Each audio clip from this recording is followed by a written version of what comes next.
Good afternoon. Thank you for coming. I've been told I have to wake everybody up after a long week. Welcome, everybody. Next to me is Professor Liz David-Barrett, Patrick Alley, Professor Louise SHELLEY, and Abigail Bellows. And I will introduce them all to you in a minute, but I want to give you a few other names. And raise your hand when you recognize these people. John Bond, Stephen Green, Lloyd Blankfein, David Solomon. No? Joseph Ackerman? Okay, these are the chairmen, or recently retired chairmen, of some of the world's biggest banks that were engaged in the biggest money laundering crimes of the last 10 years. Deutsche Bank, HSBC, Goldman Sachs. I could give you many more names, and you will find them in some of these books. And what we're going to do here this afternoon is something that was not done at most of the panels. We're going to name names. I don't know why people come to an anti-corruption conference and are so scared of naming the names of the villains. But if you want to understand what this game of anti-corruption is all about, you must name names. I mean, I'm looking at Liz's wonderful book, and there's a whole case study on a guy called Jack Abramoff. And yeah, I get something, I'm not here in the front row nodding. Yes, if you don't name the names of the villains, you'll never get to the reality of the conversation. But we're in luck, because we have here with me 4 truly amazing experts in the world of anti-corruption. They don't just write blogs or articles, they actually write books. Now, we know that most people don't read books anymore, but nevertheless. And I think it's a great privilege to have these authors with us. Each time a friend of mine or acquaintance writes a book, I rush out and buy it, and then I even read it. And these books that are here are truly amongst the must-read books of recent times. Oh, and mine, of course, but we'll get to that later. We're going to do 3 things here this afternoon. The first is I'm going to ask one question of the panelists. The second is I'm going to ask them a second question. And the third, you're going to ask questions and make your comments. We're going to try and be very tight so that we actually have a discussion. I know that's very unusual for the International Anti-Corruption Conference, which has a long tradition, because a friend of mine, Peter Eichen, and I went to the Anti-Corruption Conference in Peru in the mid-90s, which was chaired by a man called President Fujimori, and he didn't take any questions. And the building was surrounded by tanks and armed guards. So we've changed. We've come a long way, even to Washington, D.C. So let's start. Abigail Bellows, sitting at the end here. Abigail, you are the policy director at the USAID's Special Anti-Corruption Task Force. We first met when you were at the State Department a few years ago, directly dealing with anti-corruption. In fact, I remember talking to you, I think you had a plan for rapid response, which was maybe the first of those kinds. Now it's commonplace, but you started. Then you went on and you wrote marvelous pieces for the Carnegie Endowment on different aspects of corruption, and now you're running the US government. And in that course, you have been deeply involved in the production of a landmark study. It's more than a study, really. You call it a guide to dekleptification. One of your colleagues on that, Josh Rudolph, who played such a big role in also drafting, is not here with us today. He couldn't make it. But Abigail, the first question, and the question I'm going to ask each of our co-panelists here is, why did you want to write this? Why? And why now? Before you tell us what's in it, just tell us why. Authors, after all, have to have a motive for writing something. You, first of all, have to ask, Why? What was the motivation? So, Abigail, let's start. Thank you. Thanks for the kind introduction. Could you use one of these? Yes. Good to be here with you all.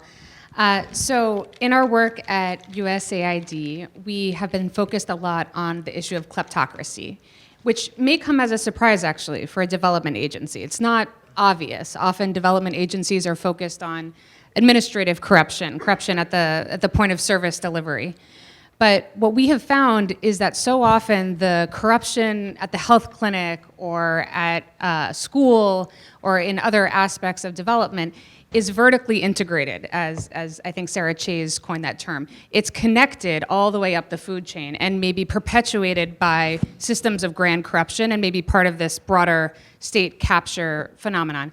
And as a result, we've really decided that as part of the policy that Administrator Power, our first ever anti-corruption policy that she launched on Tuesday, and there's some one-pagers on the back about it, we are really focused on these systemic issues of corruption, kleptocracy, grand corruption, transnational corruption, and trying to look upstream at where are the systems that then produce the kinds of administrative corruption and corruption in service delivery that so often impact development, in addition to kind of higher levels.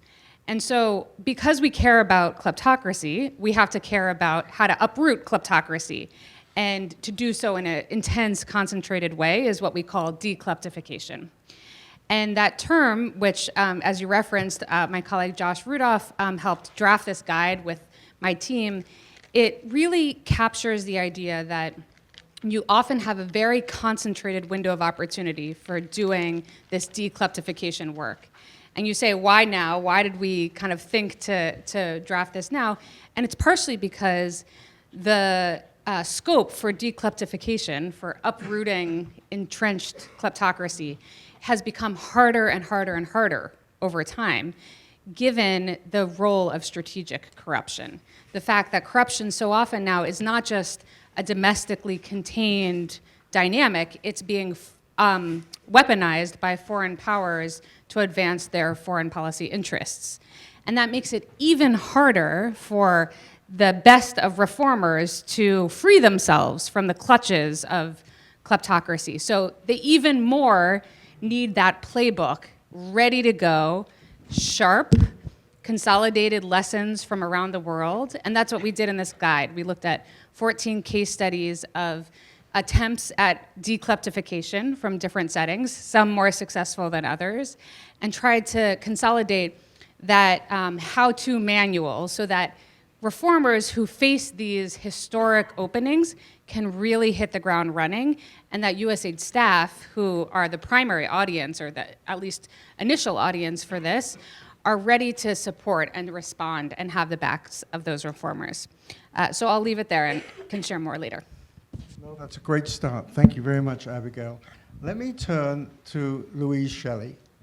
And if you haven't read Louise's books, then, well, okay. So let me turn to Louise SHELLEY. There are only a handful of truly distinguished professors who were looking at some of these problems in the early 90s. Louise is one of them. I believe I first met Louise in around 1995, where she'd just come back from Georgia, looking and working on corruption. Who else was doing that? Nobody. And Louise has been a pioneer ever since. As the students on my university course know, required reading is a book called Dirty Entanglements by Louise, which is absolutely fantastic. However, we're not talking about that book here today. We're talking about her more recent book, Dark Commerce.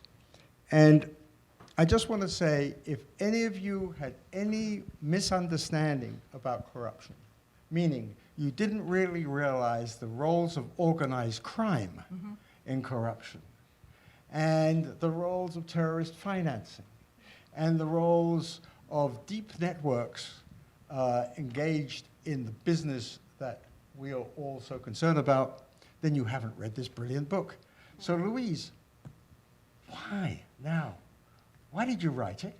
And why now? Before we get into the substance, and we'll do that in a few minutes, but just Just the why first. Okay. So I think of this book as the end of a trilogy.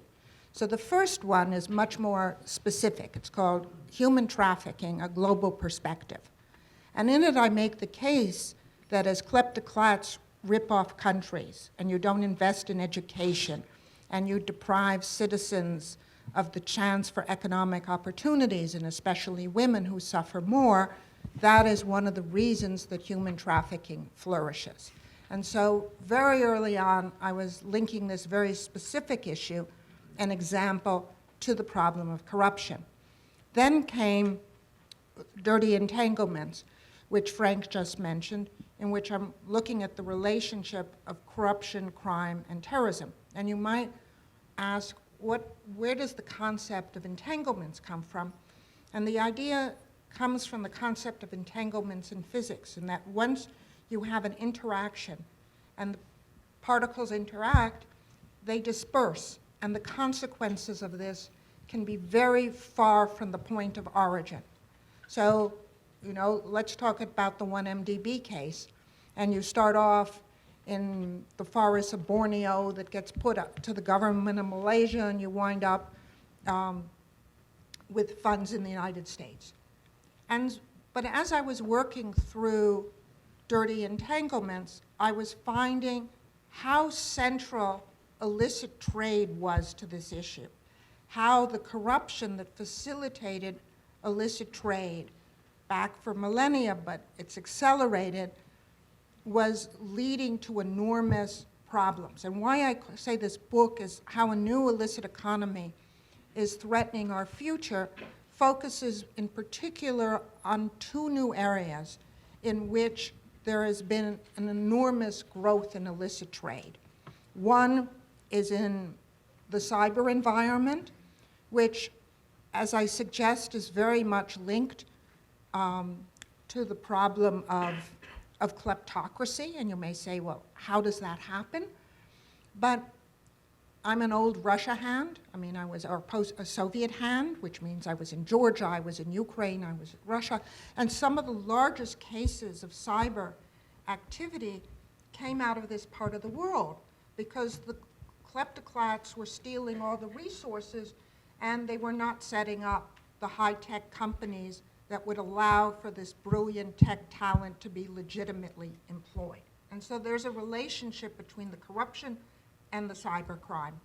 And the other area that I'm so concerned about, and what I'm so thrilled about this meeting of the IACC, is how much attention there is to environmental issues. And sitting next to the global witness community and seeing them in the audience, they've been making this case for so long that natural resources are a key part of kleptocratic activity.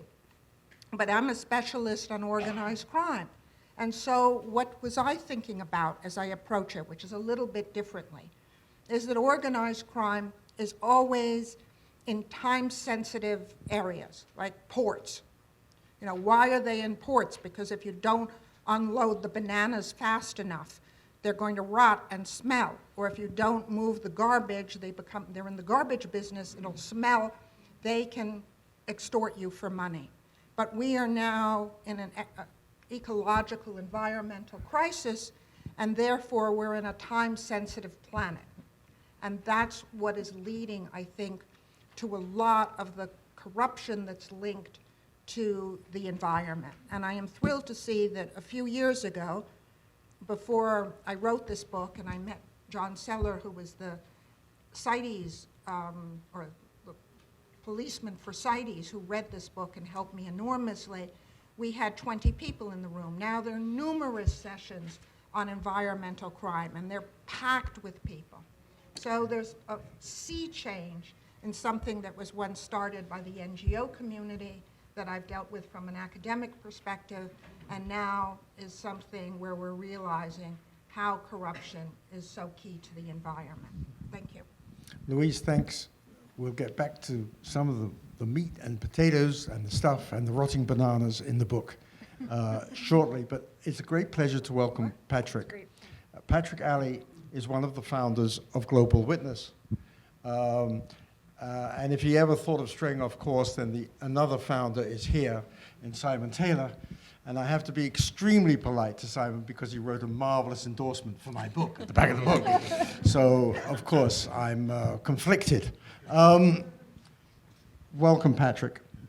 Patrick's book is called Very Bad People. The title of my next book is Very Good People. Patrick's book, it reads like a mystery book. If you want to give people who've got no interest in corruption at all a good Christmas present, Very Bad People is it. It starts off in a way that by the time you're into about the 4th or 5th page, you're saying to yourself, is Simon and Patrick completely crazy? How on earth do you go and investigate the Khmer Rouge? And that's only the beginning. Patrick, you and Simon and your colleagues did something that was amazing. You not only investigated in the journalistic sense, but once you found the evidence, you then went on to campaign for reform. The combination of investigative journalism and campaigning in this anti-corruption area started with Global Witness, is still led by Global Witness, which started the organization about the same time as Transparency International did. Patrick, why did you write this book? I mean, and I say that because you must have taken time off some investigation and the crook is getting away because you wrote this book. Why now, Patrick? And after that, then we'll get into the substance, but why now? Heavy pressure.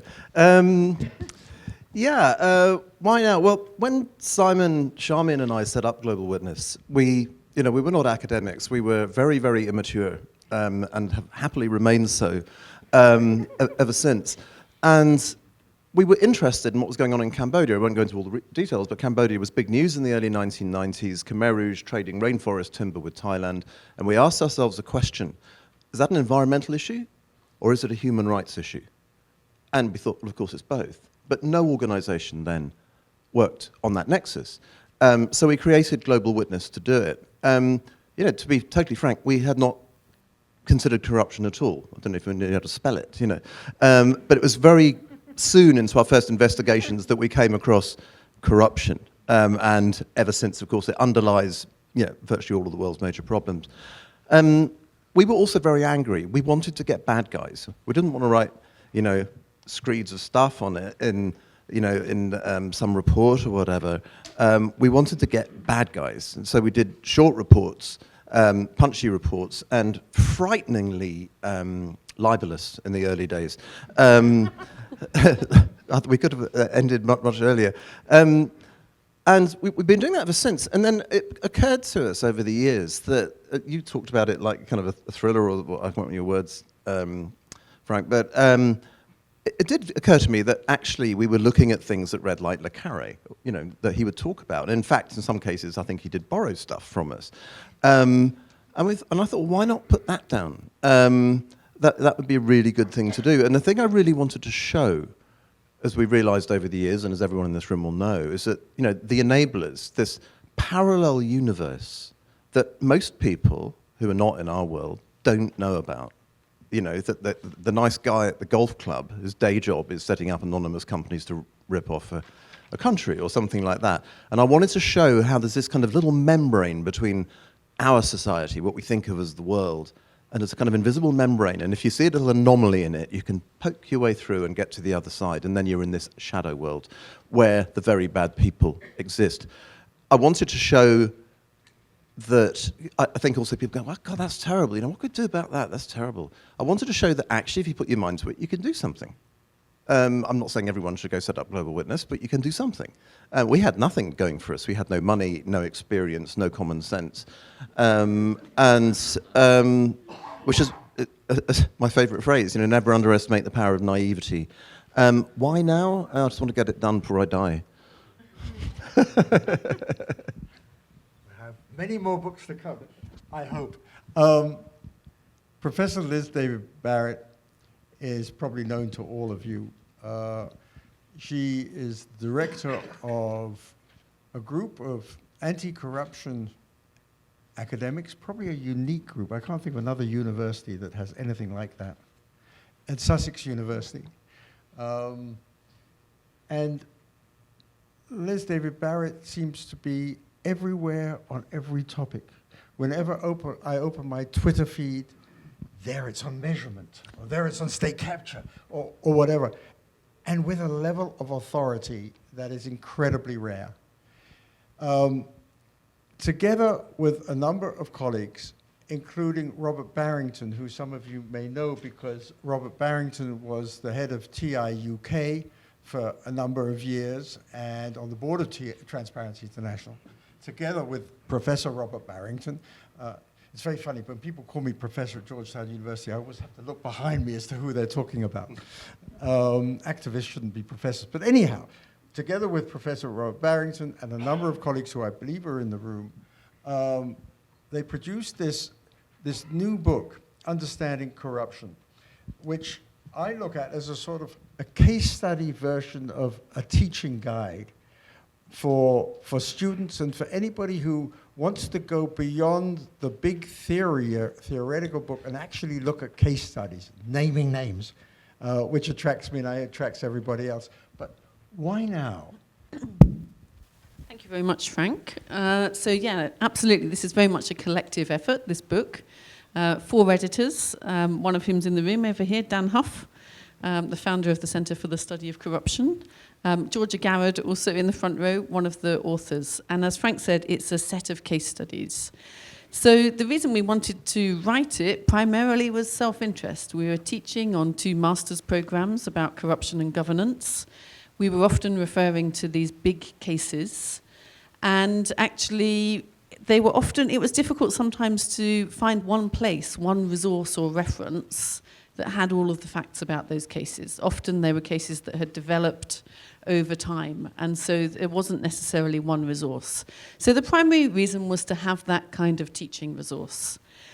But beyond that, I think it was very much a product of the conversations that we were all having, particularly with Robert when he joined. So as Frank said, Robert Barrington had come in after being the head of Transparency International UK, and he was very much bringing this kind of policy-making, activist, practical perspective.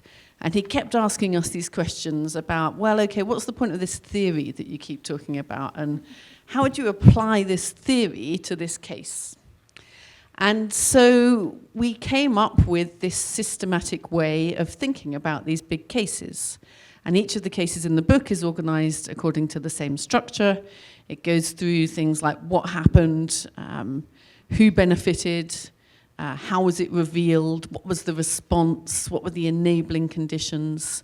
And so the idea here was to impose a bit of discipline on these cases and show what you could do by trying to do that and sort of be able to draw out these common threads by looking at them all within the same kind of framework. So really, that was very much the idea. There were 4 sections in it too. So bribery, political corruption, state capture and kleptocracy, and then corrupt capital. And we hope that also by being able to kind of synthesize across those different themes, we're also drawing out some learnings about what's similar about those particular types and different to the other types. Thank you very much, Liz. And when we get back in the next round, I really hope you can expand a bit on state capture, because I know that's an area that you're doing pioneering work on. You know, the wonderful thing about being a moderator is you have a microphone. So I'm going to tell you in exactly 60 seconds why I wrote my book, because it's also a new book. And it's called The Enablers. And I started it when there was a man called Donald Trump who came into office. And then he appointed the former head of Exxon to be the Secretary of State. And I knew that we in the anti-corruption world were in trouble. And I started to look more and more at what the trouble was. And more I realized that while so many people were looking to some other country and some other country run by a kleptocrat, not enough people were looking here at home in Washington, D.C. And that the complicity of Western governments and Western corporations with regimes that were run by kleptocrats, particularly in the defense sector, also in the oil and gas sector, and in a few other areas, pharmaceuticals and a few others, and I'll come to banking in a second, resulted in commercial interests of Western governments shunting aside anti-corruption and human rights. So the rhetoric was great from our leaders, the reality was different. And that there was a whole industry in Washington, in Wall Street, in London, and elsewhere that were exactly pushing that agenda, and moreover, influencing legislation and politics to make sure that those industries were not regulated adequately and certainly not enforced. And I was saying, why isn't somebody doing anything about this? Then the Hudson Institute and a wonderful group in South Africa both produced small reports called The Enablers, and I immediately plagiarized. And hence the title of my book. But the focus, and we'll come back to this, is fundamentally on how all of the stuff we've been talking about this week relates to our security and our democracy here at home and in Western countries. My previous book, which is here somewhere, called Waging War on Corruption, deals with development and the history of TI and civil society. But we have not done enough focus on how all of this affects Western democratic countries. So that was why, and let me make one final point. I published at the wrong time because it came out exactly a year ago. It was hugely difficult to get a publisher. Nobody in the publishing world said it was interesting. A British publisher said it was fascinating, but he couldn't get it through the lawyers, which is a fate of other authors. And then Russia invaded Ukraine. And suddenly the book was everywhere, and on the podcasts, and CNN, and Christian Amanpour, and etc. Timing is everything. And I want to say sometimes you're very lucky, but the real timing was the threat so exposed by Donald Trump.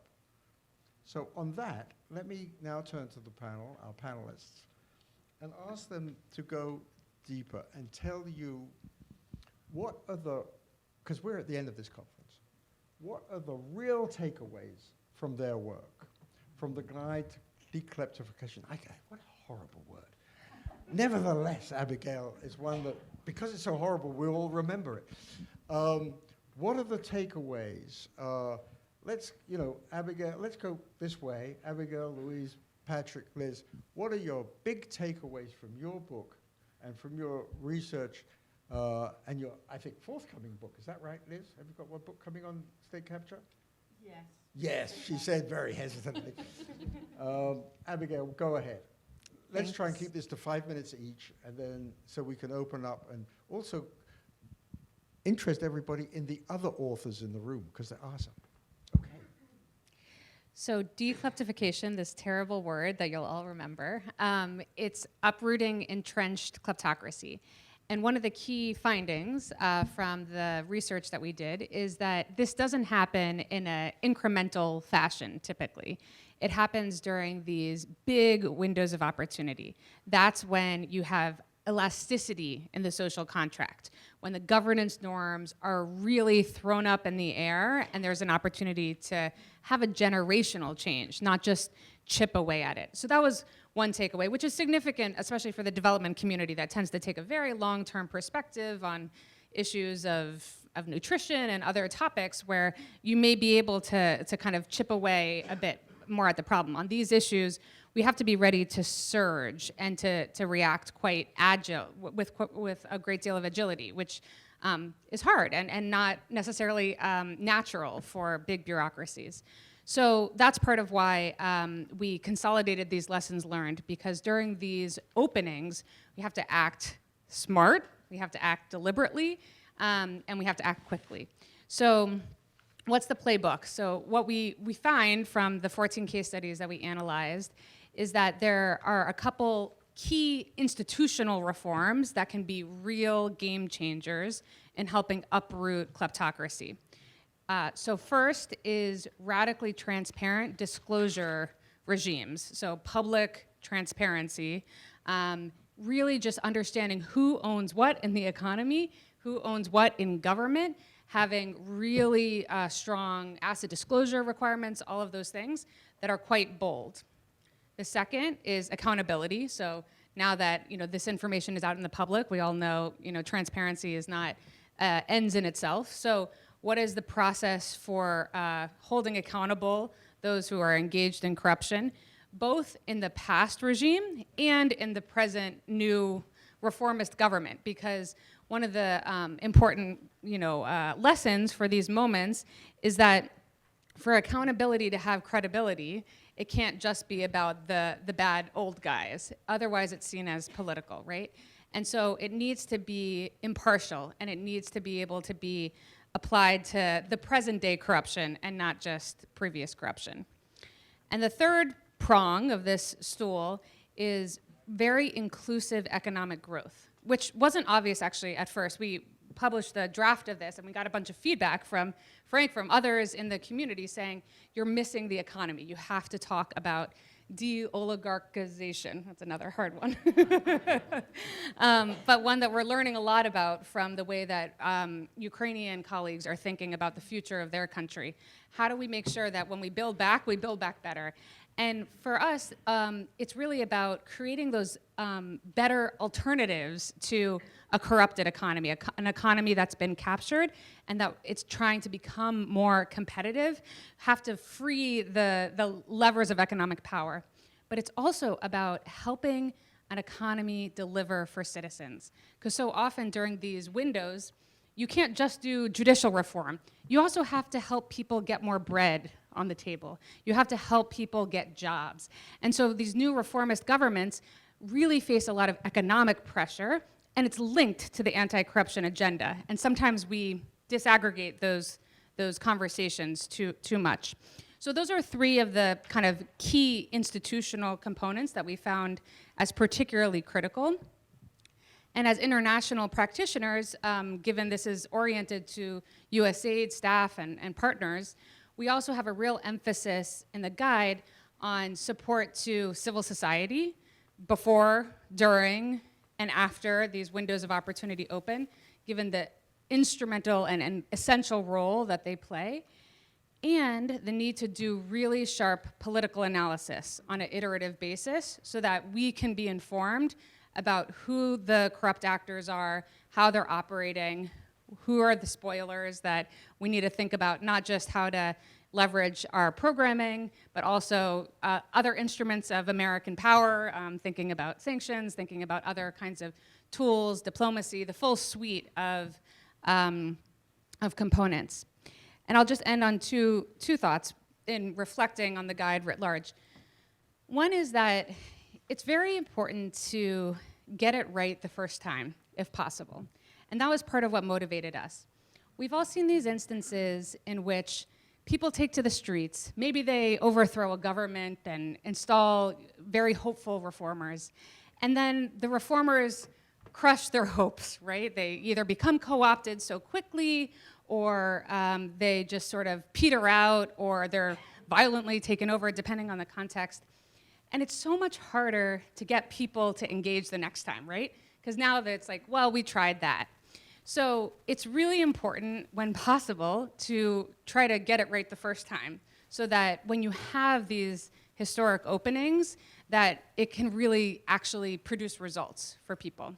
So being very intentional about how to proceed is one of the motivators for us here. And the second idea is that it's not just about getting the right solutions from a technical perspective.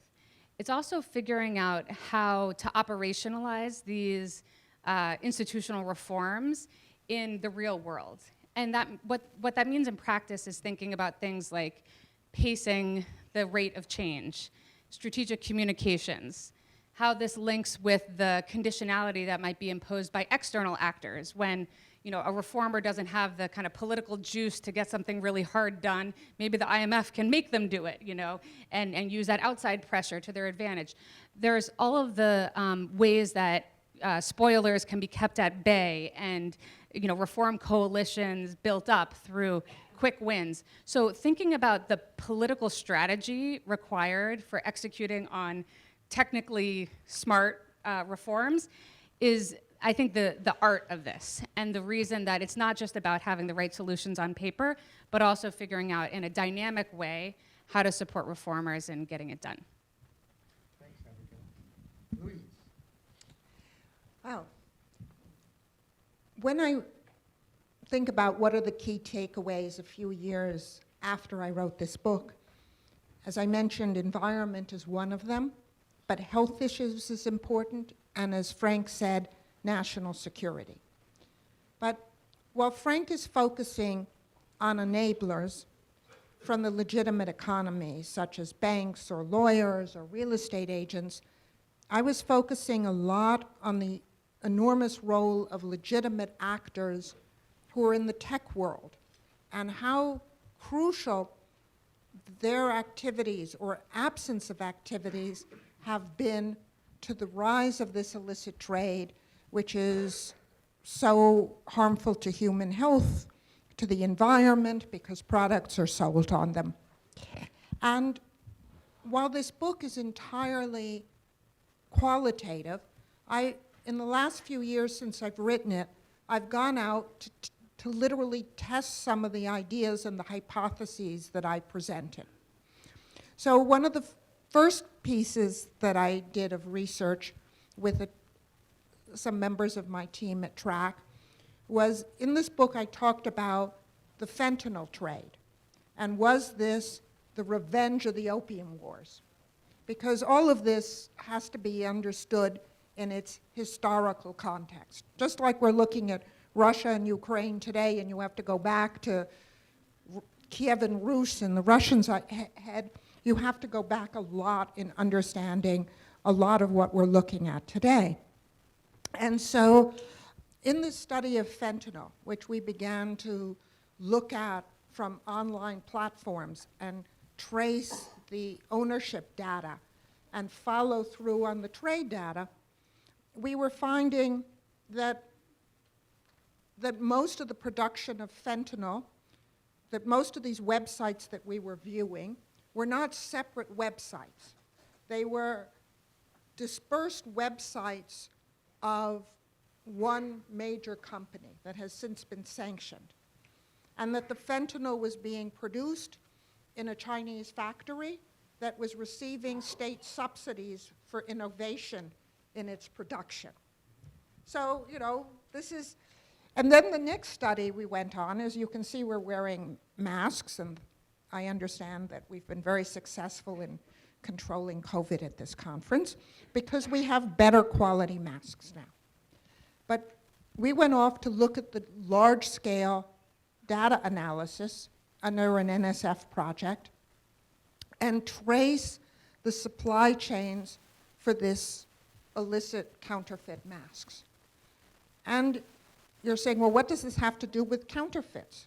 Well, there are problems, of corruption. There's corruption in the registration of the companies, and then we're finding that many, by examining the data, which we got through a partnership with a corporation that was trying to make sure that people were getting healthy masks, that there are major legitimate companies that certify produce and production. And they were certifying counterfeit masks without ever looking at them. And so millions, hundreds of millions of counterfeit masks went into the global supply chain affecting human health. And through large-scale data analytics, which I've never done before, but now I have teams that can do large-scale data analytics, we managed to help disrupt 60 million masks and take down 30,000 online platforms and e-commerce postings on social media. So this tells you the extent of this problem and the corruption that's existing in the legitimate sectors of the economy. And therefore, what I went off to say, that there was a much greater, that this was not just an organized crime problem, that there was a much greater responsibility of legitimate companies. I've now gone out and proven through, or we've proven through large-scale data analytics and the ability to actually save lives through doing this and finding and disrupting the points of corruption in the supply chain. Thank you very much, Louise. Patrick, takeaways from your book. I know every chapter has a different takeaway, but broadly. Sum it up. What's the big takeaways? Broadly, the takeaways, I'd say, one of which, and this is born of like talking to friends and family, the common belief that corruption is a victimless crime, and I wanted to show that it wasn't. And what I focused on are what I call super crimes. And so, someone robs a bank in London of 5 million quid. It's all over the news. Everyone's really excited. It's like the Great Train Robbery all over again. Whereas people in Africa are stealing 1.5 billion or 2 billion. I'm not talking about Africans either, because that's the other thing. The colonial era never stopped. It changed its clothes, if you like. But it's carried on, and it is getting worse, I can tell you. Basically plundering resource-rich countries, and corruption was the thing that enabled them to do it the way they did it. Another takeaway was how extraordinarily hard it was and is to get into this stuff, and everyone on this panel will know that. How do you trace a network and link a network of anonymously owned companies? And one of the things that someone told me when I was writing about it, which has really stuck with me, is that when we began at Global Witness, there were 1,500 websites in the world. Now there are 1.5 billion, which also goes to show how data didn't play any role at all then and does now. But even so, because of anonymously owned companies, etc., data doesn't do everything. But I wanted to show just how hard, and I wanted to do it in a way that people could get. So my book is stories about people.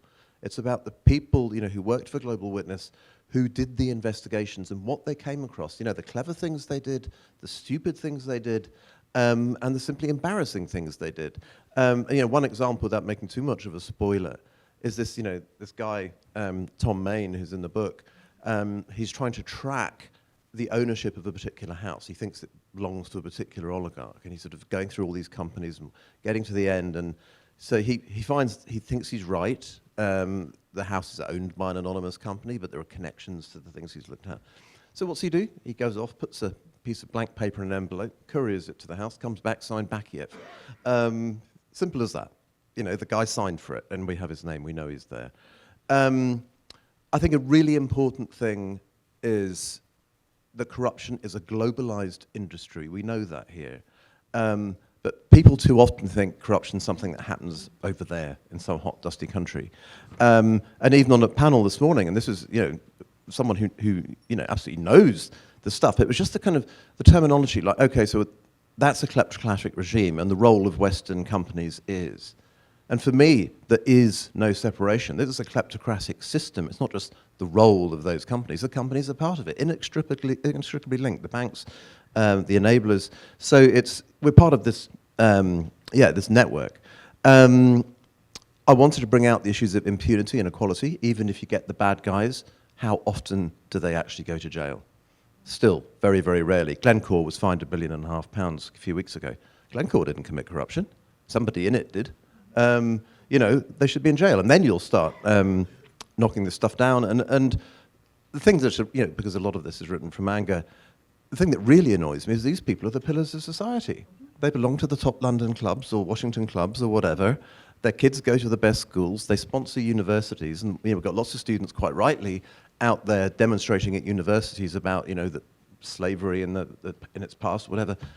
But they're being sponsored now by people who are just as bad as the people then. So I just want to bring all that stuff out. I'll stop there. Thanks. It's interesting because this business about the networks and the clubs and the elite schools and all of the rest of it is something that we don't talk enough about in terms of explaining all of this. However, it all comes together in two words: state capture. You've written that section, or overseen that section of the book, but it's also been a passion of yours of late. So what are the takeaways for this audience? Sure. So for me, this story starts in 1999 when I moved to Croatia to work as a journalist. And so President Tudjman was in power then. And the sort of big story that was unraveling was that the privatization process was being captured by cronies of President Tudjman. This was a story that was very familiar because we'd already seen this in Russia. A brilliant book actually by Chrystia Freeland called Sale of the Century, which I think really unpicks that whole story. And there we called them oligarchs. In Croatia, we called them tycoons, but it was a fairly similar story of people who were very close to presidential power, getting access to this big policy that was happening at the time, the privatization of major state assets. And that was something which was identified by scholars, and particularly by World Bank economists at the time, Danny Kaufman and Joel Hellman, as a phenomenon called state capture. And they coined this term to distinguish this from administrative corruption, which Abigail mentioned. So the difference was that state capture was improper influence over the formation of policy, and administrative corruption was improper influence over the implementation of policy. And there's a big difference in terms of the impact, because if you influence just the implementation of policy, that's kind of a one-off transaction each time. You get the benefit, you pervert the system, but actually it doesn't necessarily have a long-term effect. The next person who comes along has to corrupt the system again if they want the advantage. But if you can corrupt the formation of policy, then you get a built-in, baked-in advantage. So you can skew the policy such that it benefits you or your cronies into the long term. You've really changed the rules of the game. So I was really interested in that process. And then what I noticed is that it kind of went quiet in a way in the early years of the 2000s. But then we started to get the term coming back again in the last 10 years or so, to describe Hungary under Viktor Orban and Turkey under Erdogan, to describe the 1MDB scandal in Malaysia. And so I was kind of interested in, so is this the same phenomenon, or is this something different? Is it useful to talk about it as state capture, or are we just stretching that term in a way that means it's not actually that conceptually useful?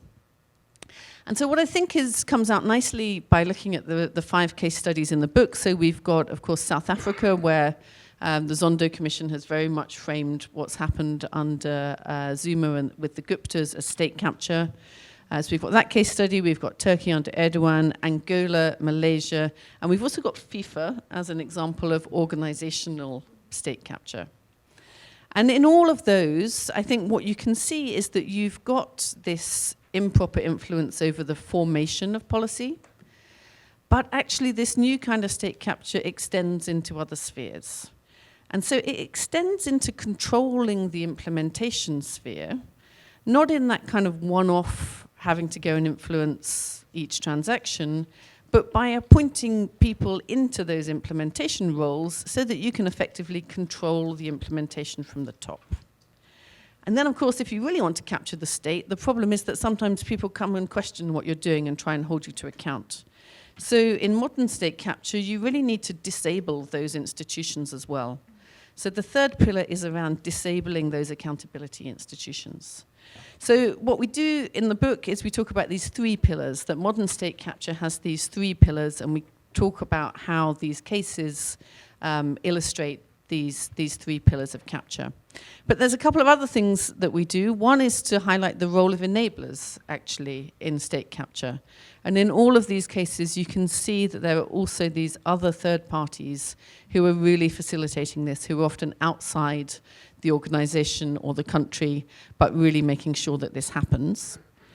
And we also talk about the impact, so ways in which you can see how much harm this causes and what the kind of longer-term damage is of this kind of state capture.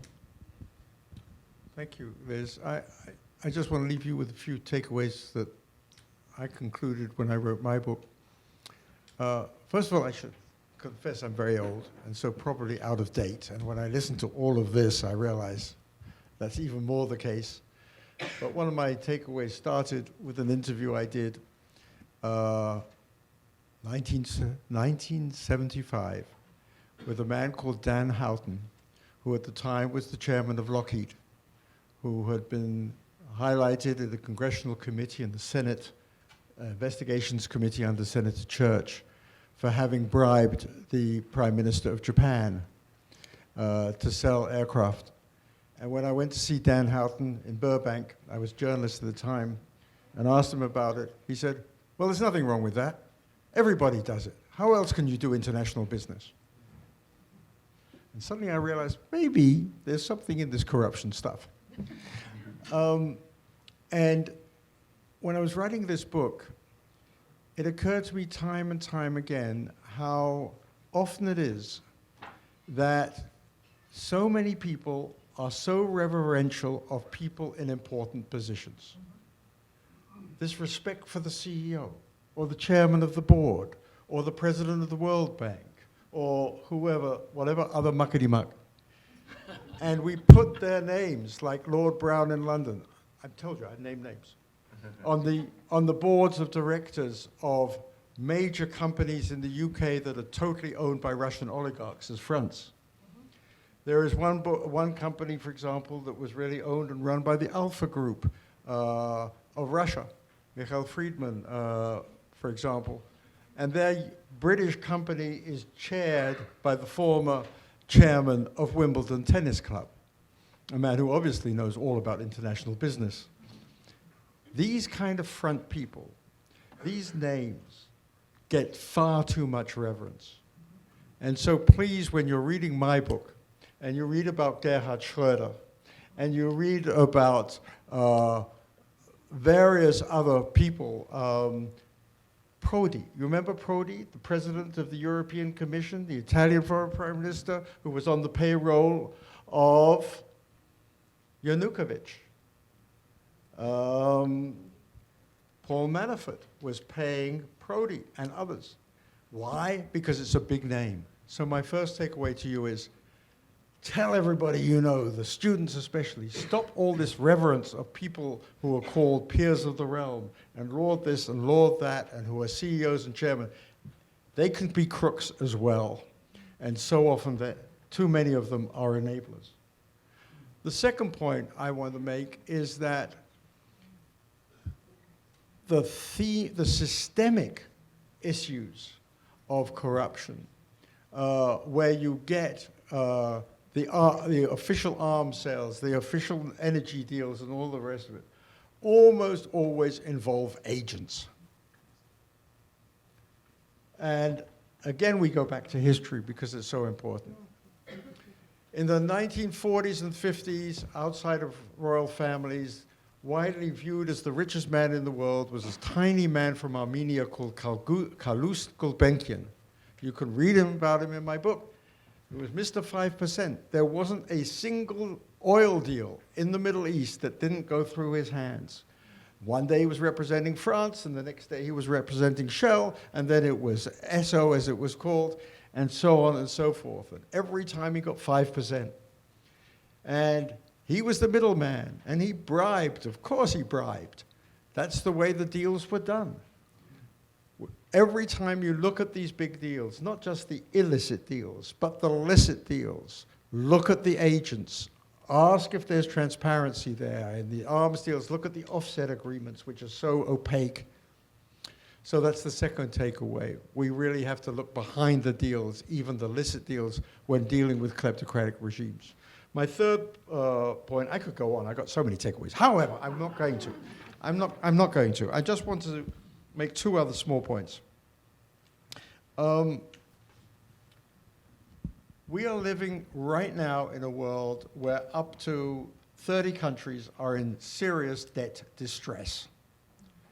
Argentina, Lebanon, Sri Lanka, Zambia have all defaulted on their sovereign external debt. Many more are going to.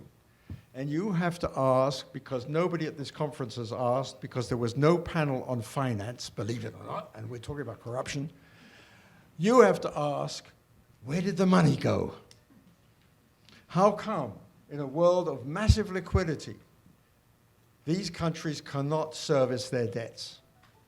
And look at what happened when they defaulted. Lebanon is still in political chaos. I just had lunch with our wonderful executive director from TI Sri Lanka. They're in terrible hardship.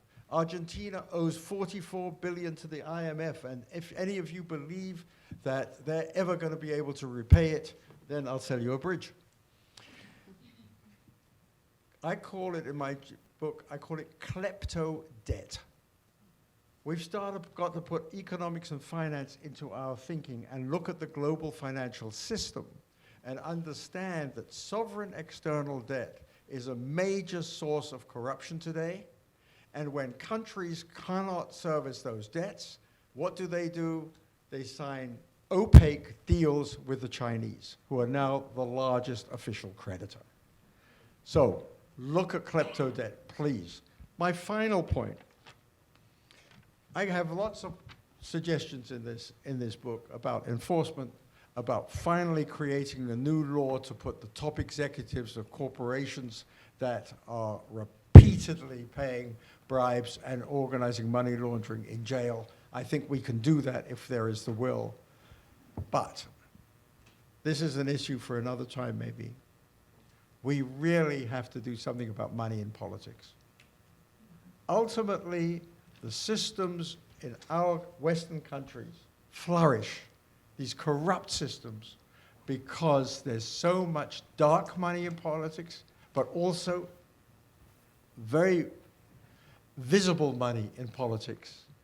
The money is used to buy influence, and the influence has many effects, including reducing the budgets for enforcement agencies against money laundering and corruption.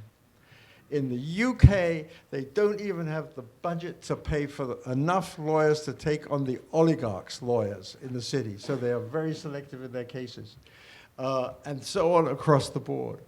In the US, even, the budget for FinCEN, as somebody said in one of the panels, is absolutely tiny compared to the scale of the problem. So those are some of the takeaways. Let's get rid of money in politics, and we're in great shape. Now what I'd like to do is something that we Americans do all the time, and we say we go to a commercial break. And in this commercial break, I would like each of the people in the room who has written the book recently to stand up, and you have 60 seconds to tell the audience about your book. Have we got any authors? We got one who's going to leave, and we've got another one here. Is Henny here? Oh, Henny Bevoren and his new book on accountability. Okay, Duncan, you have exactly 60 seconds to tell everybody in this room about your fantastic European Investment Bank book. Good afternoon, everybody. My name's Duncan Smith, and I wrote a book based on some notes that I had to write as part of my recovery. I had a very serious cycling accident in 2018, and I had to make some notes for the hospital to demonstrate that I didn't have significant brain damage. I was in a coma for a while and a wheelchair for a long time, and I wrote 10 handwritten pages of notes about who I was and what I did at work. A friend of mine came over to see me, visited me, read the notes and said, "This is fascinating. You should write this up as a book." He was right, and I got it published eventually, but it's a lot of work in between times. I'm the deputy head of fraud investigations at EIB. I used to work at World Bank investigations, so I've got some experience about what we do and how we do it. And all I really wanted to do was raise awareness of what we try to do and make sure in non-technical terms that folks understood the sort of controls that we try to put in place, the sort of things that we do to prevent fraud and corruption in procurement and disbursement systems, as well as the sanctioning and the investigations of what we do when we find it, when we discover it and we prove it. I'm sure there's some details somewhere else I'm missing out, but I want you to know, because it's important to me, this is the proceeds that I receive from Springer, who is the publisher. I pay to a charity in the UK, which is supportive of brain damage. It's called Headway. So if you're inclined not to buy this book, because I'm going to make some profit, I've paid at least €1,000 already to Headway, and I would encourage you to buy the book, if nothing else than to support Headway, because they publish an awful lot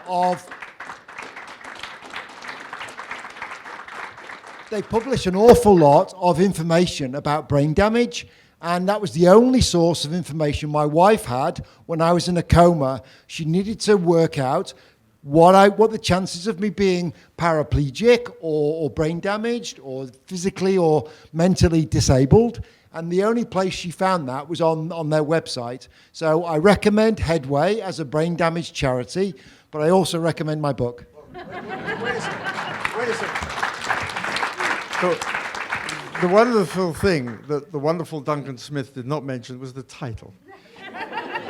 It is called please note, pencils out everybody, Promoting Integrity in the Work of International Organizations, Minimizing Fraud and Corruption in Projects. Thank you very much. Thank you. Okay, now coming all the way from Stanford University, California, Professor Anat Amati, you have a book. Thank you. Yes, I do have a book, and I You have proposed. 60 seconds. Yes, I proposed a panel for this, but I didn't get into the program. I still came all the way from California, and I believe I'm the only business school professor here who teaches finance in a business school. My book's called The Banker's New Clothes: What's Wrong with Banking, What to Do About It, and it is an element that almost came up here but didn't, which is the corruption of knowledge. For this, you don't put people in jail because they convinced the policymakers of all the bullshit that they say. And this takes them on the naked emperors, but it's a little harder to see than bags of money. It's claims they make that confuse the public and the policymaker about what's going on in banking and what to do about it. We're writing another edition. This book goes back to 2013, after the financial crisis, where I found myself tutoring everybody in sight, journalists, politicians, policymakers, and everybody, about the intricacies of finance. So it's more about capture and how capture happens. It's about enablers and how they get away with it, and things that won't put them to jail because they're legal. Wow. Thank you, Anat. And one more commercial, because I have the microphone. I'm not sure who's back there. Is it Richard Stern? Is it Dan Ritchie? But anyhow, my colleagues from the Partnership for Transparency Fund are in the room. And maybe one of them can take the mic, come up here. Could you come up here? Somebody to talk for 60 seconds about an old book. It is called Citizens Against Corruption. Some of you were able to get free copies. Richard, are you there? Or Dan, or somebody would like to talk about this book for 60 seconds? Someone from PDF? No? Okay, I'll have to do it. I'm the chairman of PDF. I tell you why I want to point this out. If any of you are interested in getting a copy, we will send you a copy. Just write to me. It is so hard to do an anti-corruption, a small anti-corruption project and get it right. Pierre Landell Mills, who wrote this book as one of the founders of PTF, looked at something like, I think it was about 60, maybe 80 projects that PTF did around the world. None of those projects involved expenditures of more than $30,000. The amounts were far too small for aid agencies to deal with. We managed to do those projects, bringing fantastic people who knew about development. PTF has something like 70 or 80 retired world bankers who are working for us as volunteers, who know how to help civil society put together well-designed projects and help to implement. This is the Bible of how not to do it and how to do it. And as none of us today in this panel have been talking about project and corruption, I really would recommend the book to you, and anybody who wants a copy, write to me, and we'll get you a book wherever you are in the world. Now, having done that, end of commercial break. Questions from the floor, comments, anybody, to our distinguished authors. And we'd like to hear some comments as well, and not just questions, because I know in other panels and workshops, everyone says you've got exactly 10 seconds for a question. But if you've got a good comment, go ahead, and we'll go right to the back of the room to Georgi from Georgia. Thank you. Thank you, Frank. Thanks to the panel, wonderful, wonderful panel. And Frank, many thanks to you for organizing this and generally for your efforts in anti-corruption the world over, I mean, largely. I have a particular question to Abigail. I was running and rushing to this panel, but I was a bit late, and I apologize if you covered already this. But so my question is, I think the decleptification guide, which you guys produced, is a significant thing, and it's a new one and a very important one, especially because it will be put into practice. It is supposed to be put into practice.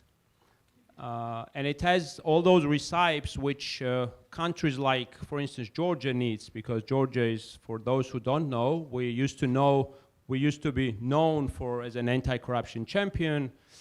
But recently, the political situation, the democracy situation has backsliding a lot, and currently we're having basically a textbook example of state capture, with the ruling party controlling the whole government and all the state institutions, even branches of power, and there have been one particular man who is behind the ruling party, and he's in the shade. So the question is, what are the specific plans, how you are going to operationalize this guide? And if there are any specific plans, how the missions on the ground will be operating? Because also just to give some more details, we also had a couple of meetings at USAID, and the regional guys, they don't really know how to do with that. I mean, they know that this is there, they know that this is very important, they know this is very actual, but they don't know how to use it. Thanks. Thanks.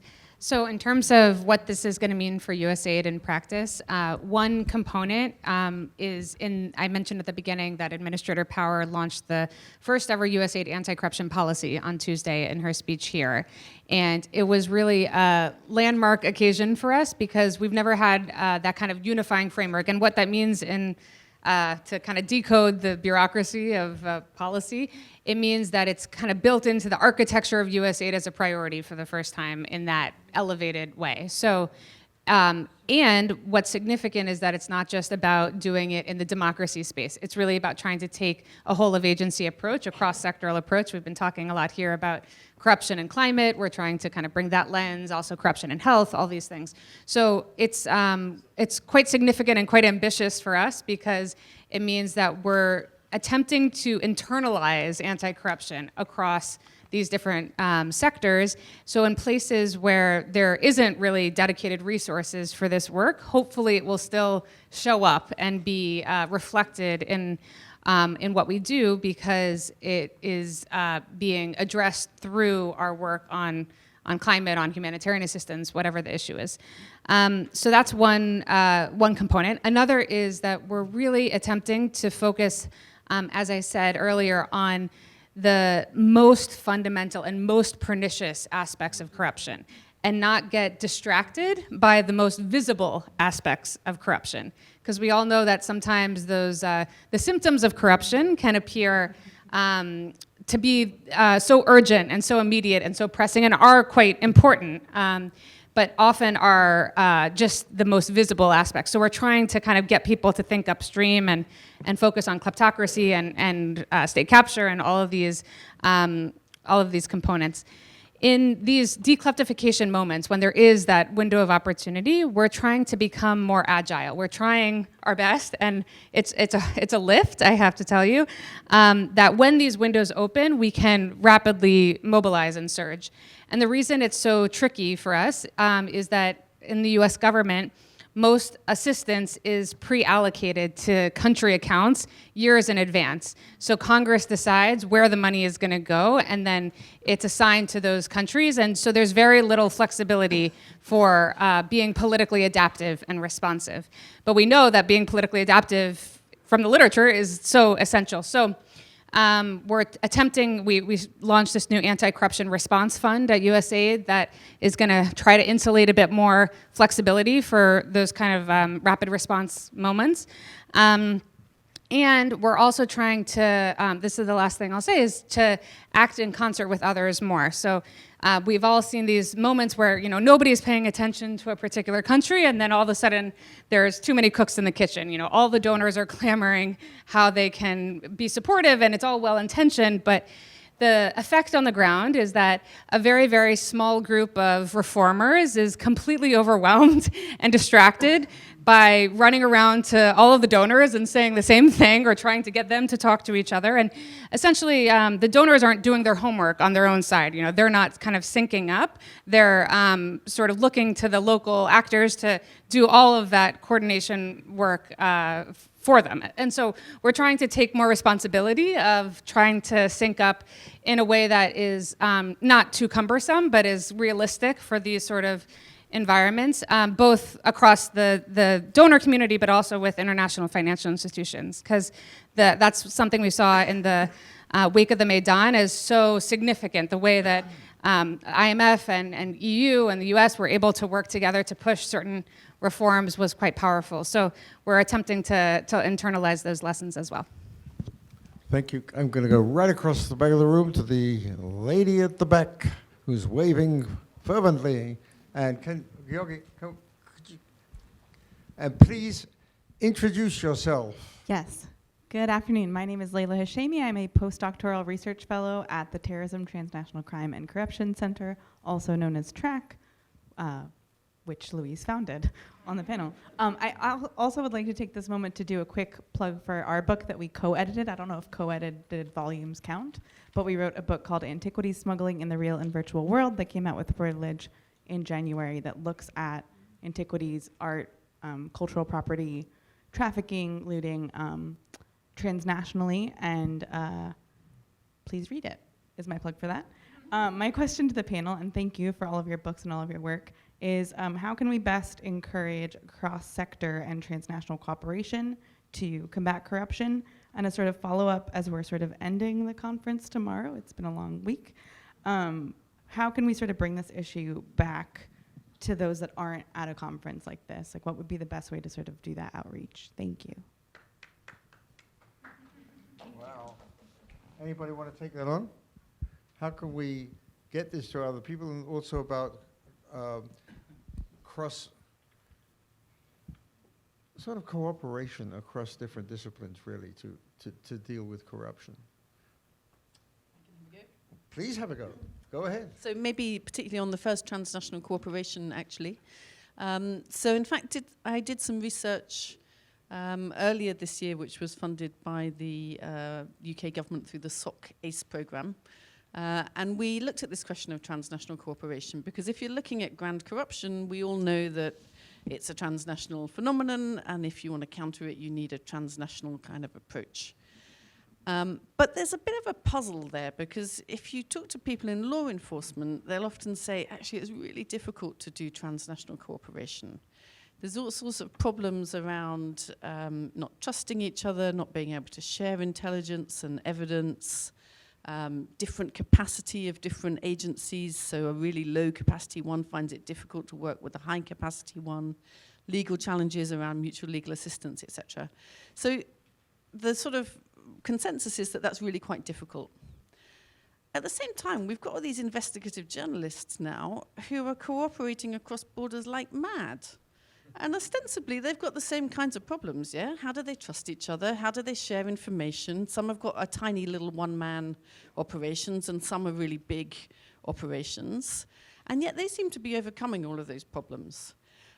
So we did some research which was about comparing these two, and the research is out there. But I think the investigative journalism cooperation across borders is, for me, the most exciting thing that has happened in anti-corruption in the last decade, and completely out of the blue and a surprise, really, when we thought that this media industry was really going down and there was going to be no investigative journalism. So I think we could all learn a lot more from those investigative journalists. I'm going to get a comment on this from Simon Taylor, because he's jumping up and down and knows all about this, how best to give a really good answer to Layla's question over there. So let's give Simon a microphone here. Just grab one of these comments.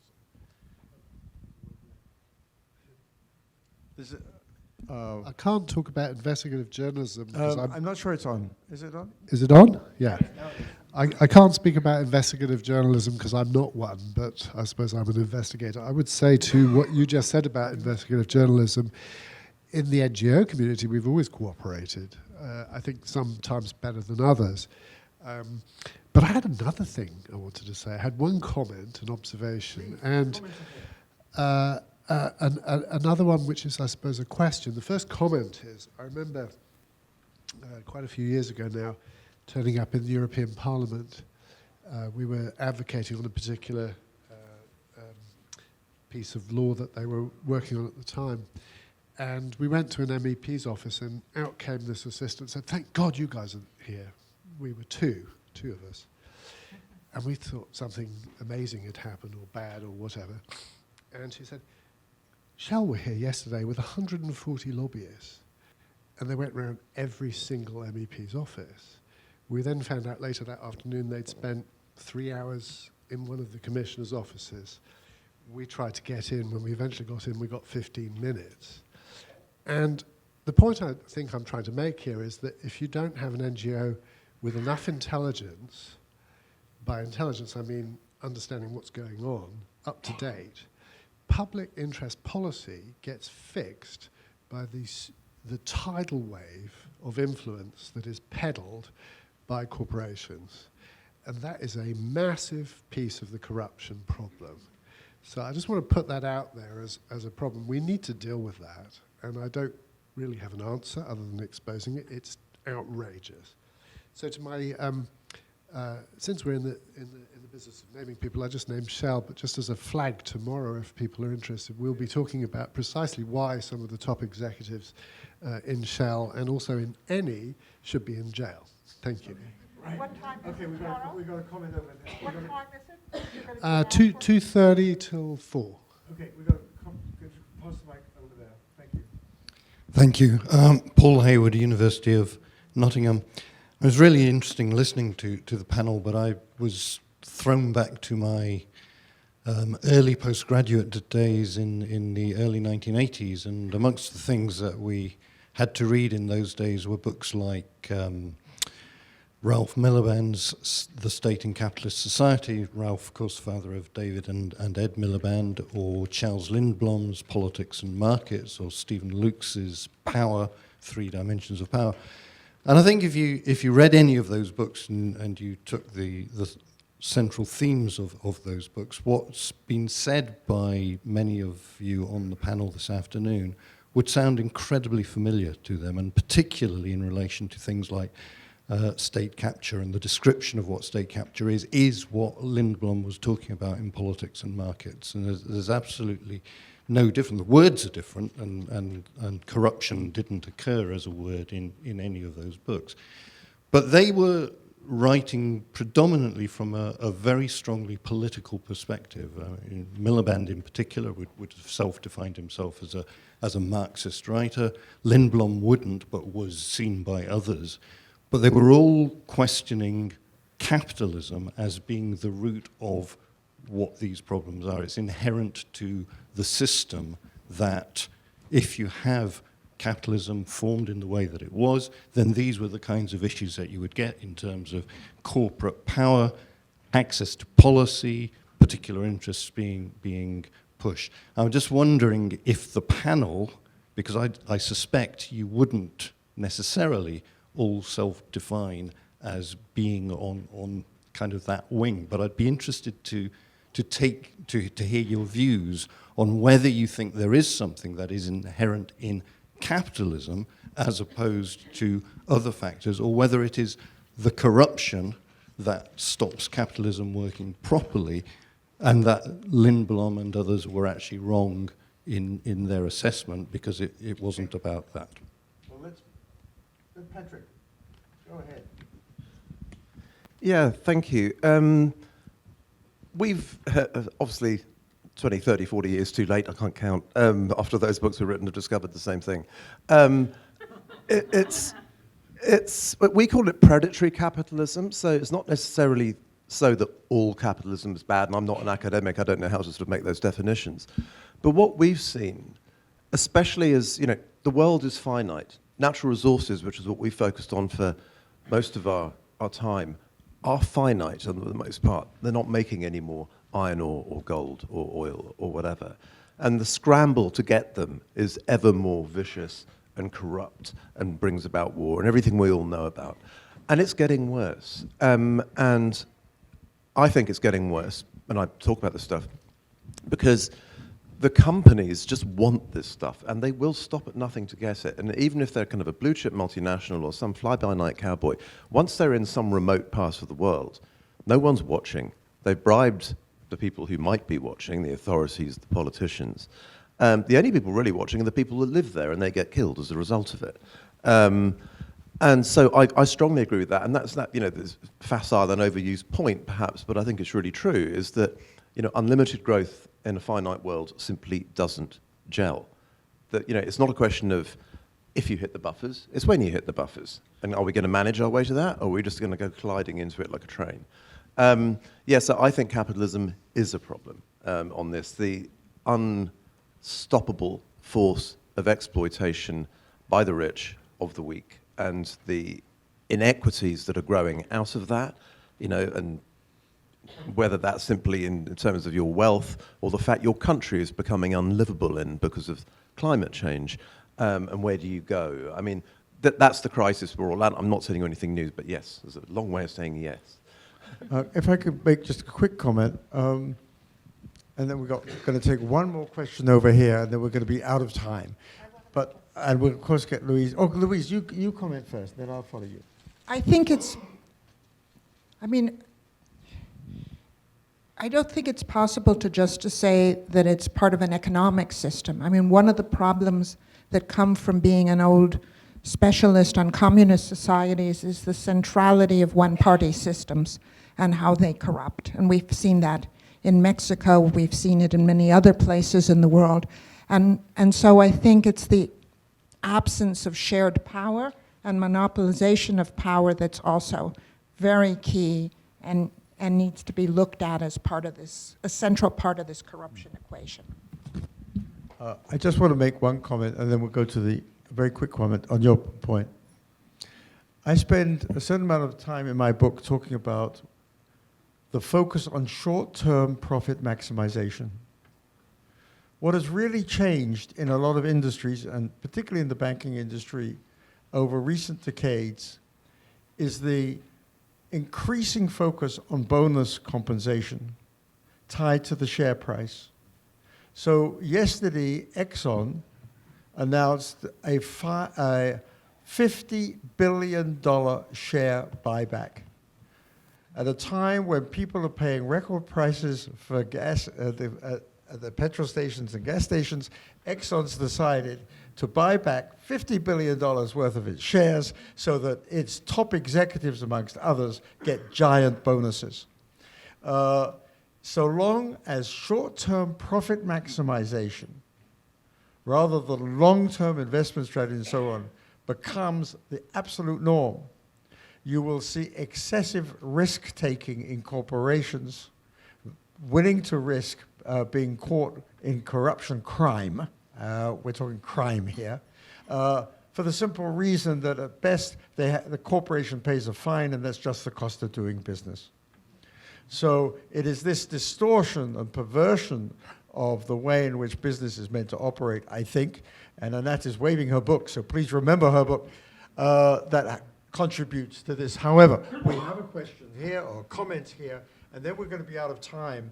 And before we get out of time, before you all leave, I have been told to tell you definitely that you have to take your seats early for Secretary of State Blinken, who is going to be talking in the plenary at 6:15, and you won't be allowed in unless you have a badge. Okay, please, madam. Ana Gomes from... Please just tell us who you are. Ana Gomes, TI, Portugal. I was a member of the European Parliament, by the way, today. A vice president of the European Parliament and a former member were arrested for being involved in the image washing, the sports washing for Qatar. I'm not surprised, I know them. And my question is, yes, capitalism is predatory. There's no reason for us not to denounce it, expose it, fight it the way we are fighting because of the implications. But And of course, it implies state capture, as it was amply documented here. But there's the other angle as well, which is neutralization, anesthesia of our public opinions, of our citizenship. And this is mainly done through sport washing. The way people accept that, for instance, football players... Keep it to a point, because football we've got players 5 don't minutes pay taxes or Right. evade taxes and so on. Isn't this something that ought as well to be part of our agenda? Yeah, sorry, I didn't want to cut you short, but That's Can I add to that? 'Cause I really yes, go on, go for it. Yeah, thank you. Catherine Stavrakis, I'm an independent. I've worked for the past 20 years for But just corporations. So my question is, listening to all of this, it seems to me like state capitalism, state capture is also could be used to describe what's happening in the United States. And if this is true, then why are we spending so much time talking about what's happening abroad? Why aren't we fixing what's close to home?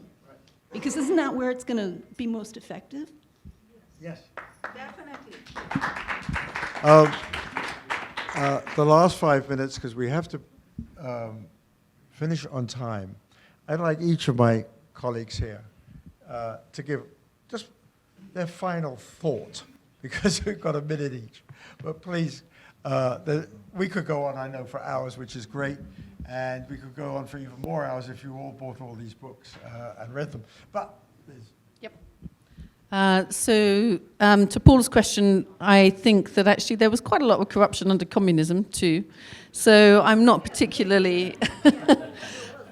But what I would say is that I think it's all about balance of public and private. And I think one of the worrying things around actually how we run democracies now is how much we outsource public service delivery to the private sector, and that has really eroded the boundaries. And it's all about keeping the boundaries, I think.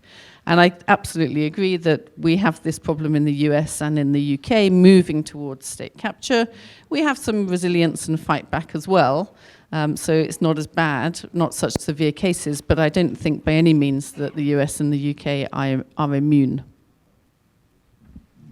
I want to make a self-indulgent point, which is one of the things I found most valuable in writing the book about 30 years worth of Global Witness, is going back into stories that I'd forgotten long ago, talking to colleagues who I haven't seen for years, and reliving quite a lot of stuff. It was just amazingly fulfilling from that respect. The less self-indulgent thing I want to say is I've got 2 copies, sorry, not more of the book here, which I'll give to the first 2 people who come up who guarantee to give more than the list price to a charity of their choice. They don't have to give it to me, they just have to be trustworthy. And I've got some flyers here for it.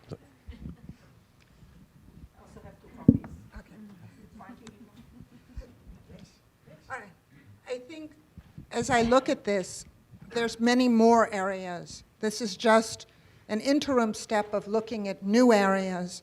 My next work will be revisiting human trafficking in light of more corruption and climate change, and how counterfeiting, which is such a major part of the illicit economy, and how it is linked to corruption. So that's, the next stage of this. For the person who said we need to focus more on what is going on in the United States, the 3 of us who live in the US are all part of a network called the Anti-Corruption Advocacy Network, which is now about 1,000 people. And if you want to join, I'm one of the co-founders and co-conveners of it. Layla, who's in the room, also is, and we can add you to the mailing list. It's not exclusively American, and we are very active in working on issues on the home front as well. So please feel welcome to join the ACAN community. ACAN, A-C-A-N. Write to me, write to Louise, write to Layla. Yeah, okay. Abigail. For the person who asked about America, working in America, I actually started working on these issues domestically. That's kind of the first chapter of my career. And so I certainly see the importance of it and resonate with it. I ended up pivoting towards working more internationally because I found that sometimes the same problems had higher human stakes or impacts in how they manifested in other countries. But it's I think the contemporary answer, that was, many years ago. I think today, I would say it's all connected. It's very hard to separate what's happening in, the West from, that's what we're all talking about, is that it's part of a global system of corruption and kleptocracy. So it's really more about where your comparative advantage is and where your opportunity is and what animates you, which part of that ecosystem you start tackling. I should mention that the Secretary of State is at 5:30, not 6:15. Okay, sorry, 5:30. Okay, so we better get out of here, but just one self-indulgent comment, because Patrick said he's self-indulgent, so I'll be self-indulgent. The next blog I'm writing, which will be up at ptfund.org, which is the part of Transparency Fund, is on sextortion. I've been looking at this issue for 15 years. I haven't written a book about it, but I just leave you with this one thought. Women, universally, are the hardest hit victims of corruption. And we don't pay enough attention to how they are impacted and what we do about the single hardest challenge in the arena of corruption, which is reducing sexual violence and exploitation and extortion of women around the world. With that, I wish you a very good trips home. Thank you, and could you applaud my panelists?